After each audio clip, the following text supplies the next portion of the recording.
आप सबका फिर से और एक नई वीडियो में स्वागत है। आज हम लोग मौसों को देखेंगे, एचसीएफ देखेंगे।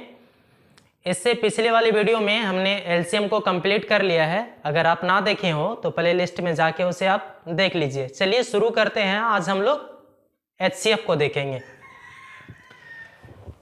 एचसीएफ को हम लोग शॉर्ट में मौसो भी बोलते हैं और इसका जो फुल फॉर्म होता है हाईएस्ट कॉमन फैक्टर होता है। एचसीएफ का फुल फॉर्म क्या होता है? हाईएस्ट कॉमन फैक्टर होता है। एचसीएफ का हिंदी नाम जो है वो महत्तम समापवर्तक होता है। इसका डिफिनेशन को देखते हैं। वह बड़ी से बड़ी संख्या जो दी गई संख्याओं को पूरा पूरा विभाजित कर दे वह उनका मौसो कहलाता है। वह बड़ी से बड़ी संख्या जो दी गई संख्याओं को पूरा पूरा विभाजित कर दे वह उनका मौसो कहलाता है। हो सकता है आपको डिफिनेशन से बहुत ज़्यादा बातें समझ में ना आया हो, तो चलिए हम लोग इसका एग्जाम्पल देखने का प्रयास करते हैं। जो 8 है और 12 का हमको मौसो ज्ञात करने बोला है। 8 और 12 का मौसो ज्ञात करने बोला है।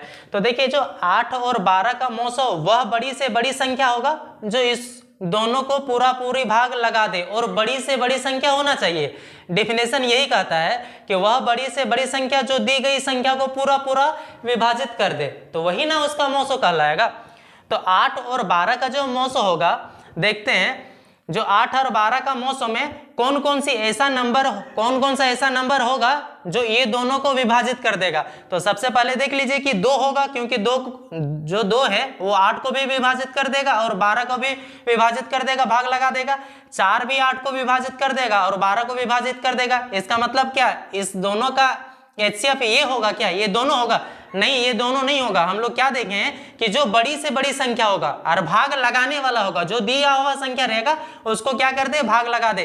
तो इस दोनों में जो बड़ी संख्या है, बड़ी संख्या कौन है? 4 है। तो इस दोनों का एचसीएफ क्या हो जाएगा? 4 हो जाएगा। वह बड़ी से बड़ी संख्या होना चाहिए जो दी गई संख्या को पूरा पूरा विभाजित कर दे, वो क्या कहलाता है? मौसो कहलाता है। आई होप आपको इतनी बातें समझ में आई होगी। चलिए हम लोग आगे देखते हैं। मौसो ज्ञात करने का मेथड देखते हैं, है ना, विधि देखते हैं कि मौसो ज्ञात करने के कितना विधियां हैं। मौसो निकालने की 2 विधियां होता है। कितना होता है? 2 विधि।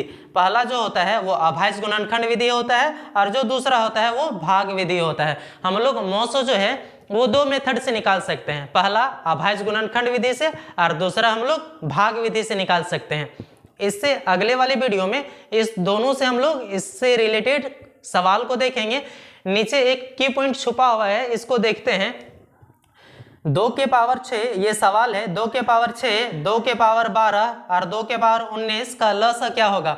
देखिए दोनों का इसमें जो सवाल है इसमें बेस जो है वो आधार जो है वो सेम है, लेकिन जो पावर है वो अलग अलग है। इस सवाल में सबका जो बेस है वो क्या है? सेम है, लेकिन जो पावर है वो क्या है? अलग अलग है।